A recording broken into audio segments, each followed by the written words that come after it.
kami bicara sesama bank sentral di luar negeri, nggak pernah kita bicara inflasi itu urusan pemerintah provinsi, pemerintah daerah, pemerintah pusat gitu.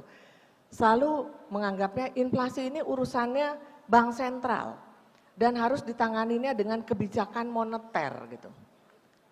Tapi kita lihat apa akibatnya. Jadi kita lihat sekarang banyak negara-negara maju, mereka menghadapi permasalahan inflasi yang nggak selesai-selesai. Karena kita menghadapi permasalahan setelah COVID, liquidity-nya ample, kemudian distribusi barang terganggu, energi sektornya juga terganggu, sehingga itu menyebabkan kenaikan inflasi secara luar biasa. Bahkan negara maju itu biasanya punya inflasi 2%, paling banter 3%. Sekarang kalau kita bicara Eropa inflasinya sudah di atas 10%. Dan toh sampai saat ini mereka masih menganggap ini hanya urusan kebijakan moneter. Kita naikkan suku bunga. Akibatnya kita lihat Bank Sentral Amerika naikkan suku bunga lebih dari 5%. Dari yang bunganya cuma 0,25, Bapak Ibu bayangkan naik hingga sekarang ini menjadi 5,5%. Bayangkan bagaimana ekonomi itu tidak terpuruk gitu.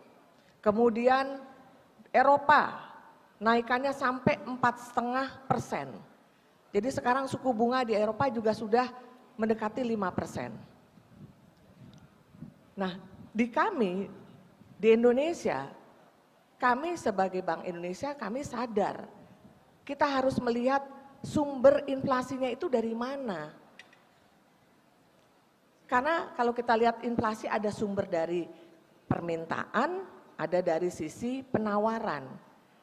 Nah sekarang yang terjadi secara global termasuk di Indonesia, ini adalah sumber dari penawaran. Barangnya nggak ada, energinya kurang dan sebagainya. Jadi nggak mungkin hanya kita tanganin dari sisi permintaan, suku bunga kita naikkan, liquidity kita grojokin. Yang ada adalah ketidakseimbangan di ekonomi. Dan apa yang terjadi di Indonesia dengan Gerakan Nasional Pengendalian Inflasi Pangan yang langsung dipimpin oleh Bapak Presiden, ini menunjukkan hasil bahwa dengan sinergi yang kuat, saya dari pagi hingga saat ini melihat bagaimana komitmen yang sangat kuat dari pemerintah pusat, dalam hal ini ada Pak Dirjen, kemudian Bapak Deputi dari Bappenas, kemudian di daerah Pemprov Pak Koster dengan Bapak Bupati, dan tentunya seluruh stakeholder, Perumda, ataupun juga tadi ada angkutan distribusi. Kemudian apalagi didukung oleh Pak Agung Rai, sahabat kami yang selalu sejalan bagaimana kita bersama-sama menangani permasalahan bangsa. Dan kami di Bank Indonesia sangat optimis bahwa permasalahan inflasi ini bisa kita tangani secara baik. Dan ini sudah terlihat dengan tren inflasi, khususnya kalau kita bicara pangan. Inflasi pangan itu secara nasional dari di atas 11% bulan Agustus. Kami ingat sekali pada saat itu Bapak Presiden mengundang menteri-menteri semua dan Bapak Gubernur Bank Indonesia juga hadir. Beliau waktu itu tidak bisa, jadi saya mewakili.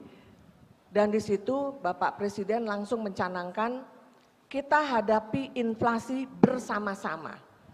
Inflasi bukan urusannya Bank Sentral, bukan urusannya Bank Indonesia, bukan urusannya Kementerian Keuangan, bukan urusannya DPR. Tapi inflasi ada urusan kita semua. Dan oleh karena itu dibentuklah ini Gerakan Nasional Pengendalian Inflasi Pangan yang melibatkan seluruh stakeholder, baik di pusat maupun di daerah, di kementerian, lembaga, termasuk di Bank Indonesia, dan tentunya juga disupport oleh lembaga lain seperti OJK. Dan kita bersyukur kita mempunyai sinergi yang sangat kuat sehingga ini yang menjadi modal kita. Bapak Ibu sekalian, tadi saya berbisik juga dengan Pak Gubernur.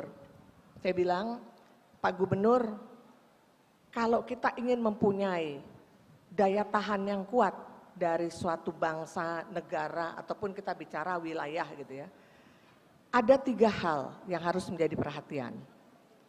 Pertama adalah ketahanan pangan. Kedua, ketahanan energi. Ketiga adalah digitalisasi, teknologi. Walaupun Pak Gubernur menyampaikan, Bu jangan lupa, air itu menjadi utama. Dan saya sangat setuju, air ini kan bagian dari diri kita sebanyak ini kan air sebenarnya. Tapi di luar air, 3 hal ini harus menjadi perhatian. Karena contoh nyata sudah ada, negara-negara yang tidak mempunyai ketahanan pangan kuat, ketahanan energi yang kuat, mungkin teknologi dia bagus, tapi 2 ini dia miss. Sampai sekarang negara ini masih menghadapi permasalahan. Dan umumnya adalah negara maju. Kenapa? Karena negara maju mereka menganggap, oh pangan saya bisa import kok gitu. Energi saya bisa import. Tapi kemudian dibuka mata, Tuhan membuka mata, kamu jangan sombong. Saya tutup keran sedikit pangan kamu, energi kamu. Kamu pasti akan gelojotan gitu. Akan chaos ekonomi kalian. Dan itu terjadi. Di mana sampai sekarang kalau kita bersyukur ekonomi kita ini sudah bisa tumbuh. Kuartal pertama kemarin tumbuh 5,03%, jadi masih stabil di level 5%. Tapi kita lihat di negara maju, ekonominya itu terus mengalami perlambatan. 2020 minus 2,07. Untuk negara maju, ekonomi mereka itu mengalami perlambatan di mana 2022 tumbuh sekitar diperkirakan sekitar 3%-an dan 2023 ini masih terus turun sekitar 2,6%. Ya, demikian juga kondisi di Amerika. Sementara di kita melihat dengan inflasi yang sudah lebih terkendali, kemudian kebijakan moneter kami yang lebih kondusif. Memang Bank Indonesia menaikkan suku bunga sekitar 225 basis point atau 2,4%. Jadi suku bunga dasar. Tapi kami juga melakukan kebijakan pelonggaran untuk sektor-sektor tertentu dan didukung oleh OJK dengan pelonggaran untuk daerah-daerah tertentu, khususnya di daerah Bali. Nah, jadi ini adalah satu contoh betapa bauran kebijakan dan sinergi yang dilakukan ini akan membuahkan hasil optimal.